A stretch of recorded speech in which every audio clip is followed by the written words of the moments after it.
Welcome to the Learning Curve of Life podcast. I'm Dana Stovern, author and your host, and I'll be sharing candid insights about conscious living that I've gleaned from over 20 years of my spiritual path and work as a body-based intuitive life coach and money coach. This podcast is the platform to share my offerings of my written word in voice form to inspire and awaken you, entertain and encourage you, provide hope, and a deeper view into more meaningful living. Thanks for being here and enjoy the words. This first piece that I'll be recording is titled Oregano, written October 23rd, 2017 in Delta, Colorado. The preface to this piece is, this chance experience happened in one of our local grocery stores as the United States was heaving with the changes that waves of metoo justifiably brought during the autumn of 2017.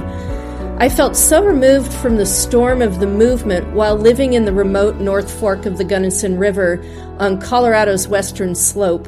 Yet I felt so connected, so affected by this wave of uprising that held deep meaning to me, given my family history of incest and all the minor and major experiences of workplace misogyny in my life. Finally, women had a clear platform, a clear way to speak up and say, "Me too."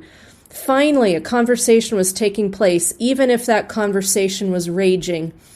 At the peak of this national conversation, my life was interrupted with Oregano. I shared my perspective of this comic experience with my Facebook audience. Here it is. Last week was a long and intense week. I'm sure you can relate.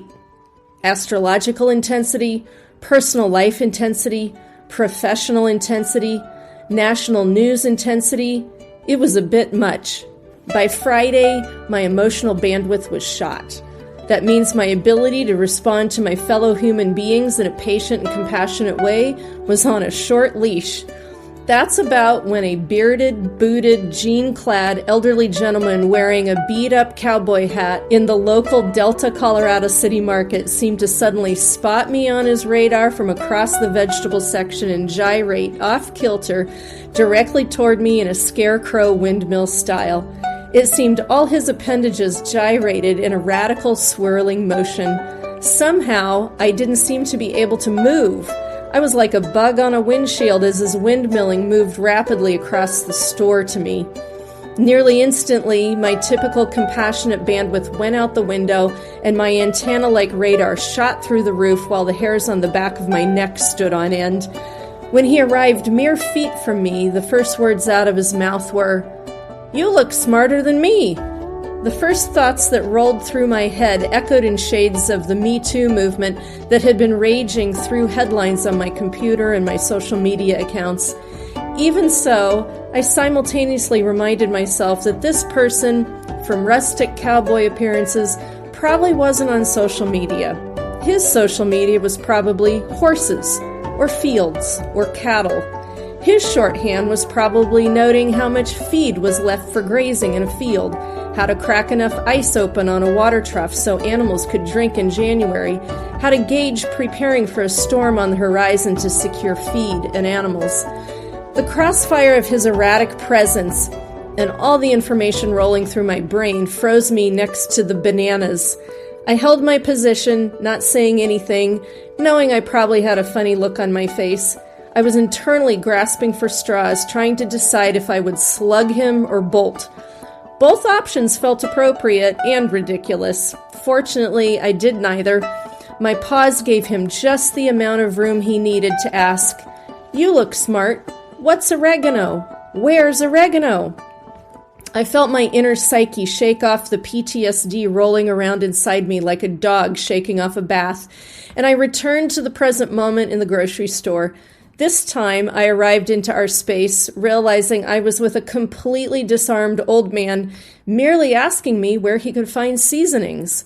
I nodded and said, "Absolutely, let's go find oregano."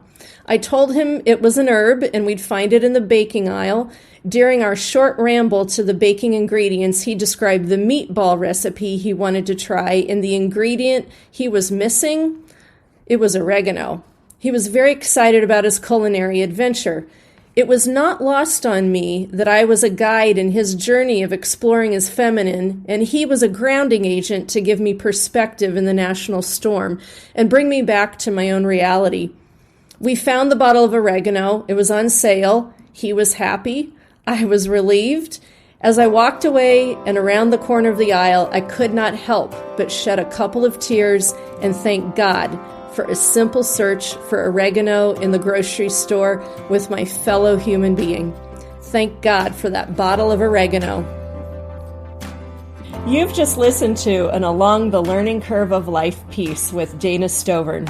Be sure to subscribe to this podcast and also sign up for my newest written releases at www.danastovern.com, or stay abreast of the current work on my Facebook, Instagram, or Twitter channels.